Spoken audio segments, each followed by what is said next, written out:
Hello friends, 2024 പ്രധാനപ്പെട്ട sports അവാർഡുകളും ജേതാക്കളും ആരൊക്കെയാണെന്ന് ഈ വീഡിയോയിലൂടെ നമുക്ക് നോക്കാം. ദ്രോണാചാര്യ അവാർഡ് മികച്ച കായിക പരിശീലകർക്ക് ഇന്ത്യ ഗവൺമെൻറ് നൽകി വരുന്ന പുരസ്കാരമാണ് ദ്രോണാചാര്യ പുരസ്കാരം.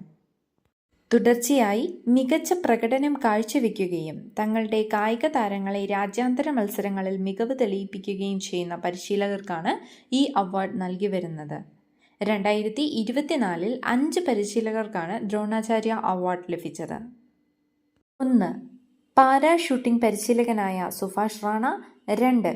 ഷൂട്ടിംഗ് പരിശീലകനായ ദീപാലി ദേശ്പാണ്ഡെ. 3. ഹോക്കി പരിശീലകനായ സന്ദീപ് സാംഗ്വാൻ. 3. ഫുട്ബോൾ പരിശീലകനായ അർമാൻഡോ ആഗ്നേലോ കൊളോക്കോ. 5. ബാഡ്മിൻ്റൺ പരിശീലകനായ എസ് മുരളീധരൻ. ഇതിൽ വളരെ ഇമ്പോർട്ടൻ്റ് ആയിട്ടുള്ള വ്യക്തിയാണ് എസ് മുരളീധരൻ. ദ്രോണാചാര്യ അവാർഡ് ജേതാവായ മലയാളിയാണ് എസ് മുരളീധരൻ. അദ്ദേഹം ബാഡ്മിൻ്റൺ പരിശീലകനാണ്. അടുത്തത് ഖേൽരത്ന പുരസ്കാരം. ഇന്ത്യയിലെ പരമോന്നത കായിക ബഹുമതിയാണ് മേജർ ധ്യാൻചന്ദ് ഖേൽരത്ന പുരസ്കാരം. 2024 ഖേൽരത്ന പുരസ്കാരം ലഭിച്ചത് 4 വ്യക്തികൾക്കാണ്. 1. Manu Bhaker, shooting. 2. D Gukesh, chess. 3. Harmanpreet Singh, hockey. 4. Praveen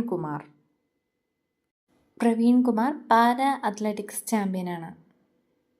അടുത്തത് അർജുന അവാർഡ്. കായിക ലോകത്തെ സംഭാവനകൾക്ക് ഭാരത സർക്കാർ നൽകുന്ന പുരസ്കാരമാണ് അർജുന അവാർഡ്. 2024 32 പേർക്കാണ് അർജുന അവാർഡ് ലഭിച്ചത്.